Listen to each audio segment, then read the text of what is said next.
इस क्लास में देखने वाले हैं क्लास 12 के फिजिक्स के टॉप महत्वपूर्ण ऑब्जेक्टिव क्वेश्चन।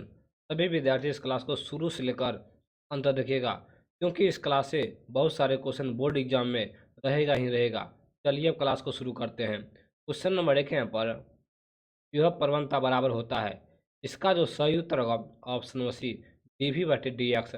आप लोग याद रखिएगा, क्वेश्चन नंबर 1 का सही उत्तर होगा ऑप्शन नंबर सी। चलिए अगला क्वेश्चन की तरफ बढ़ते हैं। अगला क्वेश्चन हम लोग सेकेंड की तरफ बढ़ते हैं। क्वेश्चन नंबर सेकेंड है पर, एक समुद्र पट्टिका संधारित्र की धारिता के लिए निम्न में कौन सही है। इसका सही उत्तर होगा इप्सिलॉन 0 बटे ए। ऑप्शन नंबर ए जो है ये सही है। आप लोग याद रखिएगा ऑप्शन नंबर ए। चलिए अगला क्वेश्चन की तरफ बढ़ते हैं। अगला क्वेश्चन हम लोग सेकेंड की तरफ बढ़ते हैं। क्वेश्चन नंबर सेकेंड है पर, एक बिंदु आवेश Q से दूरी पर विद्युत विभव का मान होता है। इसका जो मान होता है option number A, 1/4 pi epsilon 0 into Q बट्टे आर। आप लोग ऑप्शन नंबर ए याद रखिएगा। चलिए अगला क्वेश्चन की तरफ बढ़ते हैं। अगला क्वेश्चन आप लोग 4 की तरफ बढ़ते हैं। क्वेश्चन 4 यहाँ पर, आर त्रिज्या की पृथ्वी की विद्युत धारिता होती है। इसका जो राइट आंसर होगा option B, 4 pi epsilon 0 into R. Option number जो बी जो है इसका राइट आंसर होगा। आप लोग याद रखिएगा। चलिए अगला क्वेश्चन की तरफ बढ़ते हैं। अगला क्वेश्चन हम लोग 5 की तरफ बढ़ते हैं। क्वेश्चन 5 यहाँ पर, विद्युत विभव बराबर होता है। इसका सही उत्तर होगा डब्ल्यू बटे क्यू। आप लोग याद रखिएगा। चलिए अगला क्वेश्चन की तरफ बढ़ते हैं। अगला क्वेश्चन हम लोग एक की तरफ बढ़ते हैं।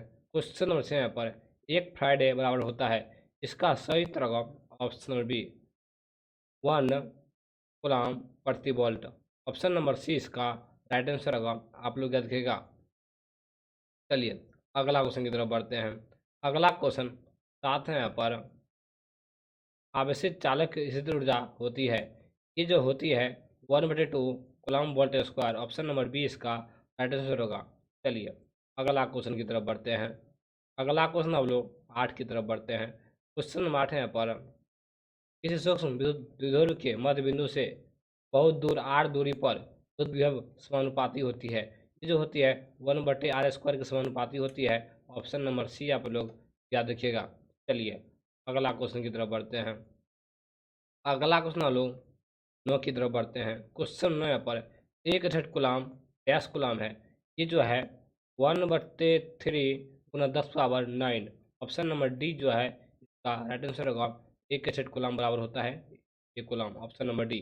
चलिए अगला क्वेश्चन की तरफ बढ़ते हैं। अगला क्वेश्चन अब लोग 10 की तरफ बढ़ते हैं। क्वेश्चन नंबर 10 है यहाँ पर, आर त्रिज्या का एक गोलाकार चालक को क्यू आवेश दिया गया है। छोटा क्यू आवेश वाले कण को इसके केंद्र से पृष्ठ तक ले जाने में क्या क्या कार्य होगा। ये जो कार्य जो होगा ऑप्शन नंबर ए शून्य हो जाएगा। आप लोग याद रखिएगा ऑप्शन नंबर ए जो ऐसा है का राइट आंसर होगा। आप लोग याद रखिएगा। चलिए अगला क्वेश्चन की तरफ बढ़ते हैं। अगला क्वेश्चन अब लोग 11 की तरफ बढ़ते हैं। क्वेश्चन नंबर 11 यहाँ पर, जब एक परीक्षण आवेश को अनंत से किसी बिंदु द्विध्रुव के लंब आवर्त के अनुदिश लाया जाता है तब क्या कार्य होगा। इसका भी जो कार्य है शून्य हो जाएगा। ऑप्शन नंबर सी इसका राइट आंसर होगा। चलिए अगला क्वेश्चन की तरफ बढ़ते हैं। अगला क्वेश्चन 12 यहाँ पर, किस निम्नलिखित में किस राशि का मात्रक वोल्ट प्रति मीटर होता है। ये जो होता है विद्युतीय क्षेत्र का होता है। आप लोग याद रखिएगा ऑप्शन नंबर डी। चलिए अगला क्वेश्चन की तरफ बढ़ते हैं। अगला क्वेश्चन हम लोग 13 की तरफ बढ़ते हैं। क्वेश्चन नंबर 13 यहाँ पर, प्रभावी धारिता 5 म्यू को प्राप्त करने के लिए सिर्फ 2 म्यू से कम कितने संधारित्र की आवश्यकता होगी। ये जो होगी कम से कम 4 संधारित्र की आवश्यकता होगी। आप लोग याद रखिएगा। चलिए अगला क्वेश्चन की तरफ बढ़ते हैं। अगला क्वेश्चन हम लोग 15 की तरफ बढ़ते हैं। क्वेश्चन 15 यहाँ पर, यदि शीशे की एक पट्टी को 22 संधारित्र की प्लेट के बीच खिसकाया जाए तो इसकी धारिता बढ़ेगी बढ़ेगी। आप लोग याद रखिएगा। चलिए अगला क्वेश्चन की तरफ बढ़ते हैं।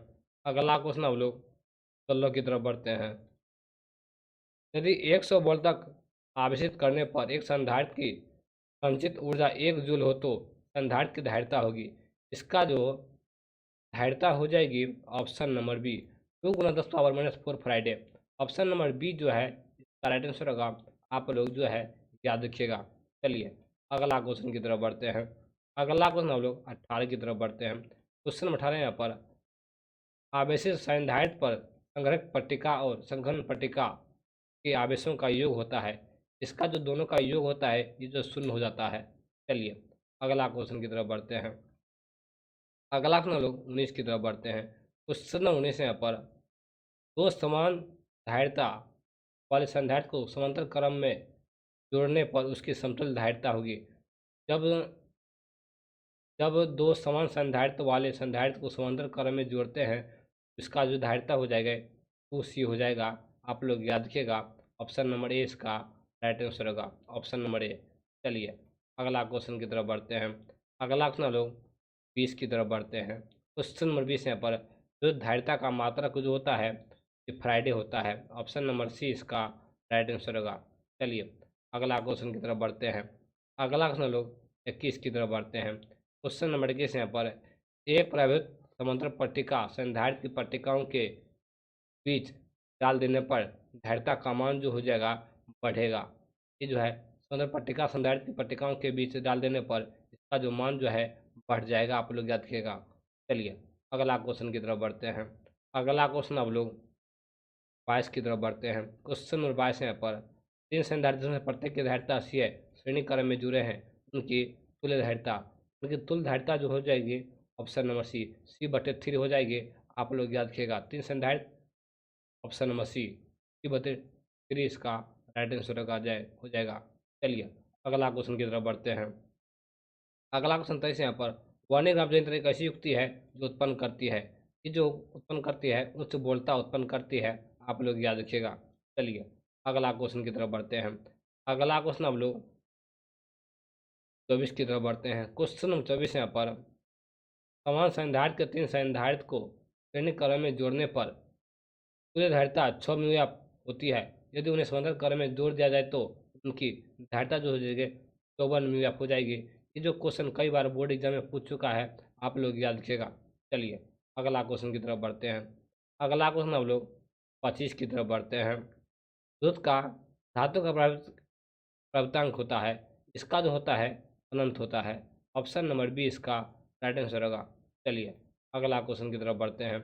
अगला क्वेश्चन हम लोग 26 की तरफ बढ़ते हैं। क्वेश्चन नंबर 26 यहाँ पर एक म्यूआप धारिता वाले संधारित्र की पट्टिकाओं के बीच 1 वोल्ट विभवांतर रखने पर आवेशित संधारित्र पर आवेश होगा।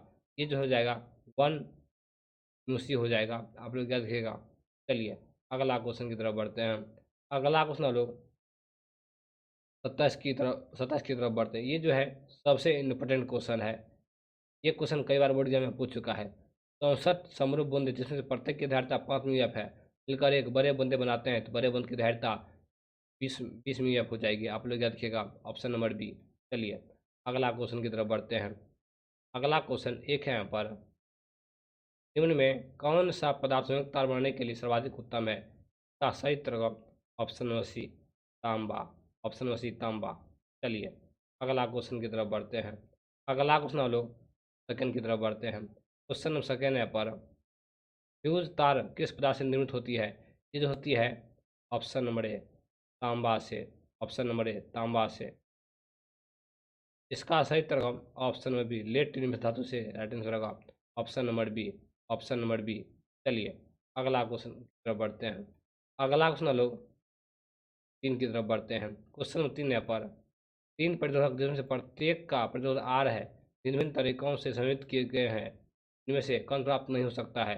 ये जो है 2R/4 प्राप्त नहीं हो सकता है। ऑप्शन नंबर बी इसका राइट आंसर होगा।